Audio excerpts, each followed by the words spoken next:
So hello guys, आर-आर-बी जेईची recruitment आली आहे आणि त्यामध्ये 2569 म्हणजेच 2569 एवढ्या वॅकन्सीज आहेत. बट एवढ्या वॅकन्सीज पाहून जास्त उत्साहित व्हायची गरज नाही आहे, कारण ॲक्च्युअलमध्ये एवढ्या वॅकन्सीज आहेत नाही. कारण तुम्ही एक कोणता तरी झोन निवडणार आणि त्या झोनमध्ये पण मल्टिपल सेक्शन्स असतात किंवा रिजन्स असतात किंवा रेल्वेचे पार्ट्स असतात, तर त्यामध्ये तुम्हाला फॉर्म अप्लाय करायचा आहे. तर एवढ्या तर टोटल वॅकन्सीज आहे, पण त्यापैकी आर-आर-बी मुंबईमध्ये किती वॅकन्सीज आहे? 434 म्हणजे 434. सो 434 एवढ्या वॅकन्सीज टोटल आहे. म्हणजे आर-आर-बी मुंबईमध्ये एवढ्या टोटल वॅकन्सीज आहे. सिव्हिल, मेकॅनिकल, एस-एन-टी, इलेक्ट्रिकल आणि स्टोअर एवढं सगळं मिळून एवढ्या वॅकन्सीज आहे. 434 434.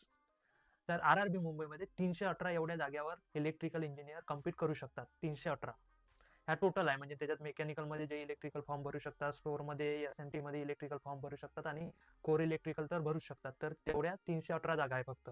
तर यामध्ये फक्त कोर इलेक्ट्रिकल जर जागा पाहिल्या तर त्या 143च आहे.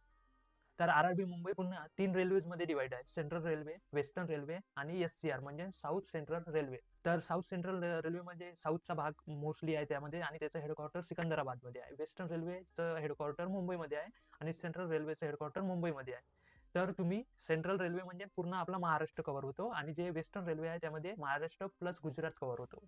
जर तुम्हाला महाराष्ट्रात पोस्टिंग पाहिजे तर तुम्हाला सेंट्रल रेल्वेमध्ये जॉब करावा लागेल आणि त्यामध्ये वॅकन्सीज आहे टोटल सगळ्या ब्रांचेस मिळून 143 पुन्हा. तर आर-आर-बी मुंबईमध्ये सेंट्रल रेल्वेमध्ये इलेक्ट्रिकलच्या जागा आहे फक्त 46.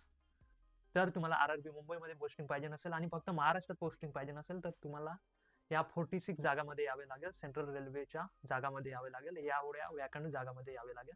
मीन्स तुम्हाला टॉप 46 मध्ये यावं लागेल. कोर इलेक्ट्रिकलमध्ये पण जॉब करायचा आहे आणि महाराष्ट्रामध्ये पण जॉब करायचा असेल तर आय होप तुम्ही आर-आर-बीचा फॉर्म भरलेला असेल. जर तुम्ही भरला नसेल तर 30 नोव्हेंबर लास्ट डेट आहे. तोपर्यंत तुम्ही भरून घ्या आणि चॅनलवर नवीन असाल तर चॅनलला सबस्क्राईब करून घ्या. भेटूया नेक्स्ट व्हिडिओमध्ये. तेव्हापर्यंत जय हिंद, जय महाराष्ट्र.